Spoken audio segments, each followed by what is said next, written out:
मैं रहता हूँ पलावा लेकशोर ग्रीन्स में, सो आई एम रहीवासी ओवर हियर एंड सो ये मेरा सेकेंड ईयर है। तो गांव का ये जो परिसर में हम लोग गणपति का विसर्जन करते हैं, तो सुविधा गांव वाले ने बहुत अच्छा किया है। तो ऐसे हम लोग एक्सपेक्ट करते हैं ताकि एक पलावा सोसाइटी के अंदर भी ऐसा कुछ है ना, ऐसा कुछ कॉमन टब या बड़ा सा ऐसा कुछ होना चाहिए जिसमें ना हर एक सोसाइटी के लोगों का गणपति जो है वो फेस्टिव सीजन में आप विसर्जन कर सकते हो, और फिर वो जो पानी है वो आप कहीं पर जाके डाल सकते हो अच्छे से, और उसका थोड़ा अच्छा सुविधा होना चाहिए। तो ये रिक्वेस्ट है ऐसा पलावा और all the other societies, they should come together end form certain आप अपने गणपति बापा के विसर्जन के लिए उमरली के अपने तालाब में आए हैं।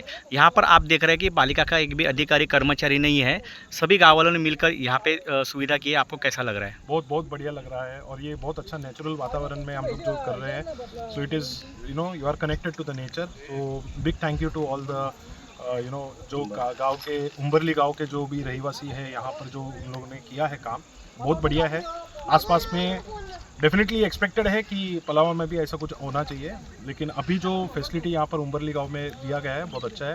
तो बहुत बहुत धन्यवाद उम्बरली गांव के लोगों। What's your good name sir? Rangan Rangan Umbarli गाव कल्याण डोंबिवली महापालिका क्षेत्राच्या अंतर्गत वार्ड क्रमांक 117 शासनाने जी व्यवस्था करायला पाहिजे होती की एवढे मोठे मोठे गृहसंकुल आमच्या बाजूला झाले आणि लोकांना व्यवस्थाच नाही विसर्जनाची।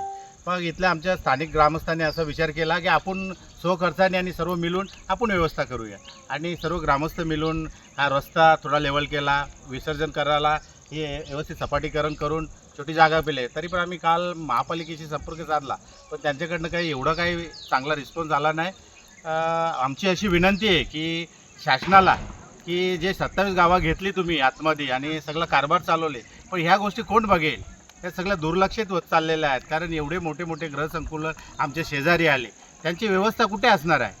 हा सर्व ग्रामस्थांचा शासनाला असा एक प्रश्नच आहे की ह्या गोष्टीकडे पण तुम्ही लक्ष घालून हा प्रश्न जटिल होत चाललेला सोडवा, कारण गणपती बाप्पा आपले आराध्य दैवत, आणि कुठेतरी चिखलात गटारामध्ये नेऊन विसर्जन करणं हा काही आपल्या धर्मात किंवा आपल्याला शोभत नाही।